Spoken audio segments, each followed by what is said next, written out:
नमस्कार, स्वागत है आप सभी का। यूपी एएनएम स्वास्थ्य कार्यकर्ता, चाहे संविदा के स्वास्थ्य कार्यकर्ता हो या फिर परमानेंट, 14 अक्टूबर की डेट में एक आदेश आता है महानिदेशक परिवार कल्याण की तरफ से, जिसमें पुराने वाले आदेश का कोई भी जिक्र नहीं है और इसमें कुछ नई चीज़ें आपको देखने को मिली हैं। और उसी के तुरंत बाद जो भी संगठन है उनके द्वारा ये बताया जाता है कि हमने आदेश रद्द करवा दिया है। और संगठन ही एक दूसरे के, आप देखेंगे कि अपने आप को सही साबित करने की चीज़ें, क्रेडिट क्रेडिट लेने की होड़। और अभी तक जो 9 अक्टूबर का आदेश था वो कहीं से भी रद्द नहीं हुआ है। ये देखिए, हमारा अपना एक विचार हो सकता है, लेकिन जितनी चीज़ें हमें समझ में आ रही हैं वो चीज़ें, सही चीज़ें आप सभी को बताना भी हमारा एक फ़र्ज़ है। बाकी आप लोग भी अपने विचार ज़रूर बताइएगा कमेंट सेक्शन में। और अगर आप सभी को लगता है कि ऑनलाइन हाज़िरी का आदेश रद्द हो चुका है, तो इससे अच्छी बात कुछ भी नहीं हो सकती है, क्योंकि पूरे प्रदेश स्तर पर विरोध किया गया है, इस आदेश का संघर्ष किया गया है। उसमें आप देखेंगे जिलेवार ज्ञापन भी दिए गए अधीक्षक को, उच्चाधिकारियों को। 14 अक्टूबर वाला आदेश ऐसा प्रतीत होता है जैसे ऑनलाइन हाज़िरी की शुरुआत हो गई है। आप लोग चीज़ें समझ नहीं पाए हैं। और किस प्रकार का रिकॉर्ड मंगवाया जा रहा है सब सेंटरों की, सारा रिकॉर्ड सरकार के पास, विभाग के पास, सीएमओ के पास होता है। इवन आप किस सब सेंटर पे ड्यूटी कर रही हैं, ये आपकी जिला सीएमओ कार्यालय के पास पूरा रिकॉर्ड होता है। और अगर उन्हें सब सेंटरों की स्थिति ही जाननी है तो फिर उसमें आपके द्वारा फोटो अपलोड करने का क्या उसमें तात्पर्य है। और एक आप देखेंगे कन्फ्यूजन आरोग्य मंदिर और सब सेंटर को लेकर के भी है।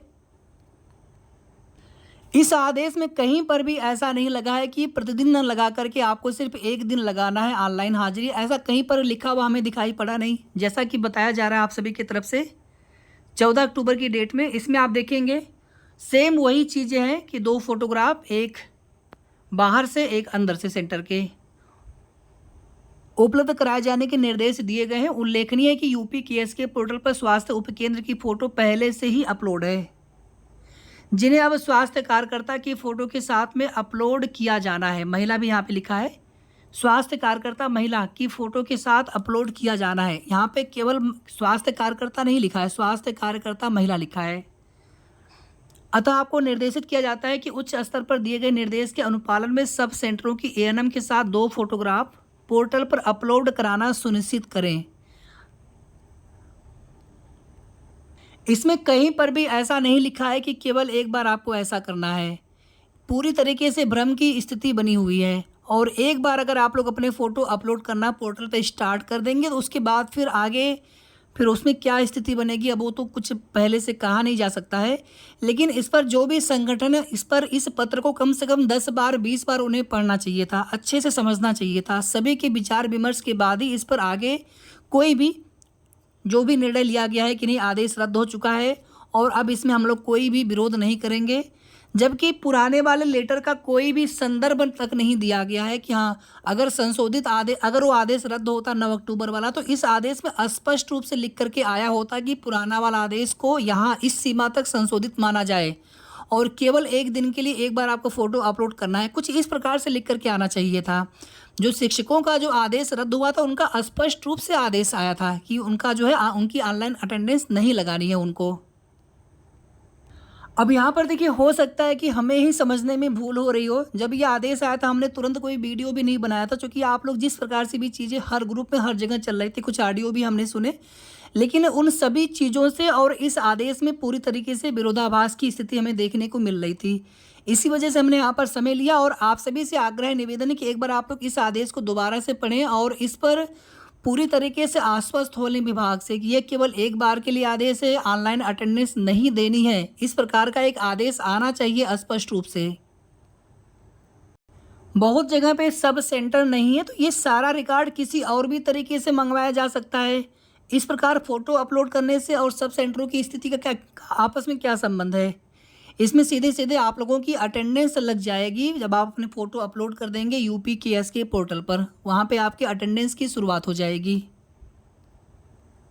और हो सकता है कि हमारे द्वारा इस आदेश को समझने में कोई भूल हो रही हो, तो आप प्लीज़ आप लोग कमेंट करके ज़रूर बताइएगा। और जो भी अपने संगठन के पदाधिकारी हैं सभी को देखिए, आगे भी हमारा यही निवेदन रहेगा कि एक दूसरे के विरोध में नहीं बल्कि एक दूसरे के साथ अलग अलग आपके मत हो सकते हैं, प्रयास करने का तरीका अलग अलग हो सकता है, लेकिन यहाँ पर सर्वोपरि हित एएनएम का होना चाहिए। और यहाँ पर देखिए मैं फिर से इस चीज़ को हाईलाइट कर रहा हूँ, यहाँ पे जो देखेंगे तो स्वास्थ्य कार्यकर्ता महिला लिखा हुआ है। ठीक है, तो एक एक वर्ड को, एक एक लाइन को आप सभी फिर से ध्यान से पढ़े, आपके जो भी संगठन के लोग वो भी अच्छे से पढ़े इसको, समझें इसको, और एक दूसरे के साथ मिल करके कोशिश करें, ना कि एक दूसरे के अगेंस्ट में जा करके या उसमें हमने ऐसा किया क्रेडिट लेने की उसमें हो, इस प्रकार की चीज़ें, जबकि हित आप सभी का प्रभावित होगा, परेशान आप लोग होंगे। और जो कुछ भी वो लोग प्रयास किए हैं या फिर करेंगे तो सब के सब आप लोगों के बलबूते हुआ है, ना कि किसी के द्वारा अकेले से। जो कुछ भी हुआ है, जो कुछ भी होगा आगे, वो आप सभी के संगठित प्रयास से होगा, आप सभी के सहयोग से ही होने वाला है। तो इसीलिए आप सभी का हित सर्वोपरि रखते हुए ही किसी भी निष्कर्ष पे पहुंचा जाना चाहिए। पुराना वाला आदेश कहीं से भी रद्द नहीं हुआ है, निरस्त नहीं हुआ है पुराना वाला आदेश, और नए वाले आदेश में उसी चीज़ को बस इसमें प्रतिदिन देना है, इस प्रकार से वो लाइन हटा दी गई है। और यहाँ पर महिला स्वास्थ्य कार्यकर्ता इस प्रकार से आपको फ़ोटो अपलोड करना है। अब जितने भी संविदा सभी लोग एएनएम महिला ही हैं, और जो भी नवनियुक्त सभी लोग महिला ही हैं, अगर पुराने कुछ स्वास्थ्य कार्यकर्ता पुरुष को छोड़ दे तो। और इसमें आप सभी को ये भी जानकारी मिली थी कि ये शासन के निर्देश, चाहे उसमें स्वास्थ्य मंत्री जी हों, माननीय स्वास्थ्य मंत्री जी हों, किसी के भी निर्देश पर, शासन के निर्देश पर विभाग के द्वारा 9 अक्टूबर वाला आदेश जारी हुआ था। तो इसका मतलब है कि आदेश रद्द भी शासन के निर्देश के बाद ही होना था। तो इसमें कुल मिलाकर के स्वास्थ्य मंत्री जी से शासन के जो भी लोग इसमें हैं उनसे मिल करके बात करके समस्याओं से अवगत कराया जाना चाहिए था, और उसके बाद स्पष्ट रूप से एक आदेश आता कि नहीं, ऑनलाइन अटेंडेंस आप सभी को नहीं देनी है। पुराना वाला आदेश जब तक निरस्त नहीं हुआ है तब तक वो आदेश प्रभावी ही रहेगा। ये बात आप लोग अच्छे से समझ लीजिए। कोई भी एक अगर शासन का आदेश आया है, अगर उसके निरस्तीकरण संबंधी कोई दूसरा अगर आदेश नहीं आता है तो वो आदेश तब तक निरस्त नहीं माना जाएगा, नहीं माना जाता है। अभी आप लोगों ने एक बार अपने फ़ोटो अपलोड कर दिए यूपी केस के पोर्टल पर, सब सेंटर के साथ में। सब सेंटर नहीं है तो वहाँ पे देखिए किस प्रकार से अधीक्षक महोदय कहाँ से किस प्रकार से फ़ोटो खींच करके भेजने के लिए, वो अपलोड करने के लिए बोलते हैं पोर्टल पर। और इसके बाद फिर आगे फिर वही चीज़ें हो जाएंगी, जिलेवार लेटर आने स्टार्ट हो जाएंगे, फिर आपको आगे भी इसी प्रकार से फ़ोटो अपलोड करने होंगे। तो ये ऑनलाइन अटेंडेंस की शुरुआत जैसा ये आदेश है, लेकिन तुरंत इसमें देखेंगे कि हमने ये प्रयास करके दिखा दिया, तुरंत वहाँ पे बड़ी खुशखबरी और आप लोगों की फेवर में चीज़ें हो गई हैं। इस प्रकार की चीज़ें आप लोगों को सुनने को मिल जाती है। कोई किसी से विरोध नहीं, बल्कि निवेदन है सभी संगठन के लोगों से कि आप लोग इस आदेश को दोबारा से बार बार एक एक लाइन को, एक एक वर्ड को ध्यानपूर्वक पढ़ें, और विभाग से, शासन से पूरी तरह से आश्वस्त हो लें कि ये ऑनलाइन अटेंडेंस के निरस्तीकरण का इसमें कहाँ पर उल्लेख किया गया है, पुराने वाले आदेश को निरस्त कहाँ किया गया है।